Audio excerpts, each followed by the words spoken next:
Hello दोस्तों, नमस्कार। Edges वस इंग्लिश चैनल में आप सभी का स्वागत है। Today topics my dear guys basic modals. So my dear guys आज देखेंगे हम बेसिक मॉडल्स। सो आज करेंगे बेसिक मॉडल्स की प्रैक्टिस। सो वन रही लास्ट तक, जैसे कि can, could, will, able to, should, must, ought to, has, have to, will have to, dare to, need to, use to. So my dear guys आज करेंगे हम बेसिक मॉडल्स की प्रैक्टिस। सो वन रही लास्ट तक वीडियो साथ। So let's get start the video. जैसे कि कैन मनी होता है सकता, सकती, सकते। कैन मनी सकता, सकती, सकते। जैसे कि मैं इंग्लिश बोल सकता हूँ, आई कैन स्पीक इंग्लिश। मैं वहाँ जा सकता हूँ, आई कैन गो देयर। मैं यहाँ आ सकता हूँ, आई कैन कम हियर। जैसे मैं पढ़ाई कर सकता हूँ, मैं लिख सकता हूँ, मैं बोल सकता हूँ, मैं पढ़ा सकता हूँ, मैं खेल सकता हूँ। सो माय डियर गाइस जहाँ पावर की बात की जाती है वह कैन लगा देते हैं। जैसे कि मैं लिख सकता हूँ, आई कैन राइट। मैं बोल सकता हूँ, आई कैन स्पीक। मैं समझ सकता हूँ, I can understand. So my dear guys यहाँ लगता है कैन का यूज। जैसे कि मैं पत्र लिख सकता हूँ, आई कैन राइट लेटर।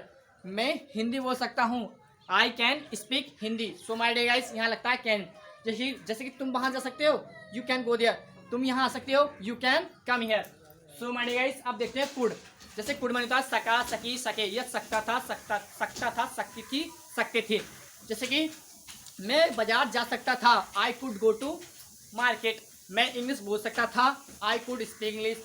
या मैं इंग्लिश बोल सका, आई कुड स्पीक इंग्लिश। मैं यहाँ आ सका, आई कुड कम हियर। मैं लिख सका, मैं पढ़ा सका, मैं खेल सका, मैं सोच सका, मैं समझ सका। सो माय डियर गाइस यहाँ लगता है कुड का यूज। सो यहाँ था कुड का प्रयोग। सो अब आगे देखते हैं माय डियर गाइस। जैसे कि विलेबल टू। विलेबल टू मानी होता है सकूंगा, सकूंगा, सकूंगा, सकेगी, सकेगा। सो माय डियर गाइस या पाऊंगा, पाएगी। जैसे कि मैं हॉकी खेल पाऊंगा, I will able to play hockey. मैं वहाँ जा पाऊंगा, I will able to go there. मैं यहाँ आ पाऊंगा, I will able to come here. या तुम इंग्लिश बोल सकोगे, तुम इंग्लिश बोल सकोगे, you will able to speak English. तुम हिंदी बोल सकोगे, you will able to speak Hindi.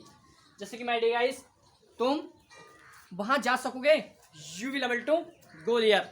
So my dear guys यहाँ होता है विल एबल टू का प्रयोग। सो आप देखते हैं शुड। शुड मानी होता है चाहिए। जैसे कि आप सभी को पता है शुड मानी चाहिए होता है। जैसे कि मुझे वहाँ जाना चाहिए, आई शुड गो देयर। मुझे यहाँ आना चाहिए, आई शुड कम हियर। लेकिन माय डियर गाइस मैंने कहा मुझे यह चाहिए तो I want this, I want this. इसमें वर्ब नहीं आ रही है तो मतलब आई वॉन्ट दिस, यहाँ वॉन्ट का प्रयोग होगा। जैसे कि मुझे यह कार चाहिए, आई वॉन्ट दिस कार। लेकिन मैंने कहा मुझे पत्र लिखना चाहिए, आई शुड राइट लेटर। यहाँ शुड का प्रयोग होगा माय डियर गाइस। जैसे कि मुझे फ़ोन चलाना चाहिए, आई यूज फोन। मुझे टहलना चाहिए, आई शुड वॉक। मुझे लिखना चाहिए, आई शुड राइट। मुझे किताब पढ़नी चाहिए, आई शुड रीड बुक। तुम्हें वहाँ जाना चाहिए, तुम्हें यहाँ आना चाहिए, तुम्हें किताब पढ़नी चाहिए, तुम्हें लिखना चाहिए, तुम्हें समझना चाहिए। सो माय डियर गाइस यहाँ लगता है शुड। अब देखते हैं मस्ट। मस्ट मानी होता है अवश्य चाहिए। जैसे कि माय डियर गाइस मस्ट का प्रयोग वहाँ होता है जहाँ कि अवश्य चाहिए। जैसे कि मुझे अवश्य पढ़ना चाहिए, आई मस्ट रीड या आई मस्ट स्टडी। मुझे अवश्य वहाँ जाना चाहिए, आई मस्ट गो देयर। मुझे अवश्य इंग्लिश बोलनी चाहिए, I must speak English. So my dear guys यहाँ अवश्य के लिए बात आती है, वो मस्त लगा देते हैं। जैसे कि तुम्हें अवश्य दूसरों का कहना मानना चाहिए, तुम्हें अवश्य माता पिता का कहना मानना चाहिए, तुम्हें अवश्य लोगों की सहायता करनी चाहिए, यू मस्ट हेल्प पीपल।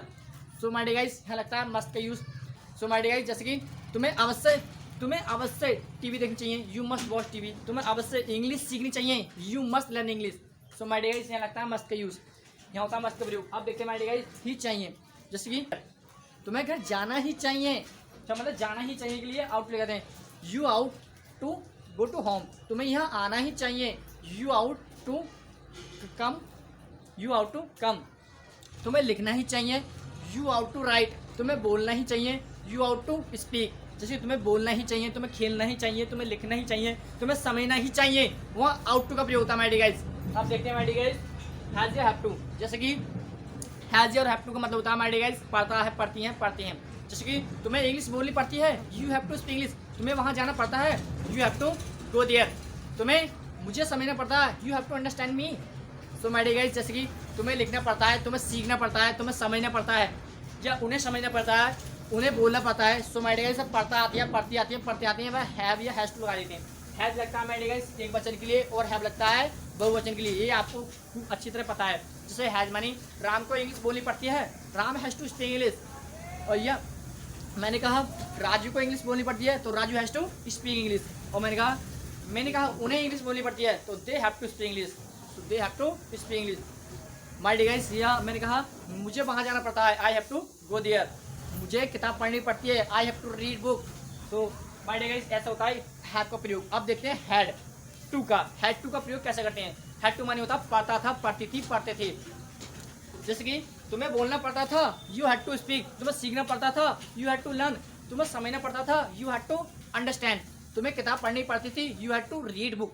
तुम्हें वहाँ जाना पड़ता था, you had to go there. So my dear guys, जहाँ पढ़ता था, जैसे कि तुम्हें खेलना पड़ता था, तुम्हें कूदना पड़ता था, तुम्हें जाना पड़ता था, तुम्हें सामान खरीदना पड़ता था। सो माय डियर गाइस, यहाँ हैड टू का प्रयोग करते हैं। अब आते हैं will have to. Will have to मानी पढ़ेगा, पढ़ेगी, पढ़ेंगे। जैसे कि तुम्हें इंग्लिश बोलनी पड़ेगी, you will have to speak English. तुम्हें समझना पड़ेगा, you will have to understand. You will have to understand. तुम्हें दुकान खोलनी पड़ेगी, you will have to open shop. तुम्हें कंप्यूटर चलाना पड़ेगा, you will have to use laptop. So my dear guys, जैसे कि विल हैव टू का प्रयोग करते हैं। जैसे कि तुम्हें वहाँ जाना पड़ेगा, तुम्हें यहाँ आना पड़ेगा, तुम्हें सीखना पड़ेगा, तुम्हें समझना पड़ेगा, तुम्हें लिखना पड़ेगा, तुम्हें समझाना पड़ेगा। सो माय डियर गाइस, वहाँ आता है विल हैव टू का प्रयोग, वहाँ होता है विल हैव टू का प्रयोग। सो अब देखते हैं my dear guys, dare. Dare मानी हिम्मत है। तुम्हें इंग्लिश बोलने की हिम्मत है, you dare to speak English. तुम्हें वहाँ जाने की हिम्मत है, you dare to go there. You dare to go there. तुम्हें स्कूल जाने की हिम्मत है, you dare to go to school. So my dear guys, you dare to go to school. So dare का मतलब होता है मेरे हिम्मत है। जैसे कि तुम्हें लिखने की हिम्मत, तुम्हें पढ़ने की हिम्मत है, तुम्हें बोलने की हिम्मत है, तुम्हें समझने की हिम्मत है, तुम्हें बुराई से लड़ने की हिम्मत है। सो माय डियर गाइस, वहाँ होता है डेयर टू का यूज। सो आप देखते हैं my dear guys, use to. जैसे कि मैं घर जाया करता था, I use to go to home. मैं पत्र लिखा करता था, I use to write letter. मैं इंग्लिश बोला करता था, I use to speak English. So my dear guys, जहाँ मतलब बोला करता था, सीखा करता था, जाया करता था, समझा करता था, सो वहाँ यूज टू का प्रयोग हो जाता है। आप देखते हैं नीड टू। नीड टू मानी माय डियर गाइस जरूरत है। जैसे कि मुझे पानी पीने की जरूरत है, I need to drink water. मुझे इंग्लिश बोलने की जरूरत है, I need to speak English. मुझे हिंदी बोलने की जरूरत है, I need to speak Hindi. मुझे वहाँ जाने की जरूरत है, I need to go there. I need to go there. मुझे समझने की जरूरत है, I need to understand. So my dear guys, need to मानी जरूरत है। जैसे कि तुम्हें वहाँ जाने की जरूरत है, तुम्हें यहाँ आने की जरूरत है, तुम्हें लिखने की जरूरत है, तुम्हें पढ़ाने की जरूरत है, तुम्हें सीखने की जरूरत है, तुम्हें सक्सेसफुल होने की जरूरत है। सो माय डियर गाइस, वहाँ लगता है need. So my dear guys, अगर आपको हमारी वीडियो अच्छी लगी हो तो कृपया करके मेरे चैनल को सब्सक्राइब कीजिए, लाइक कीजिए, कमेंट कीजिए। थैंक यू, धन्यवाद, जय हिंद दोस्तों।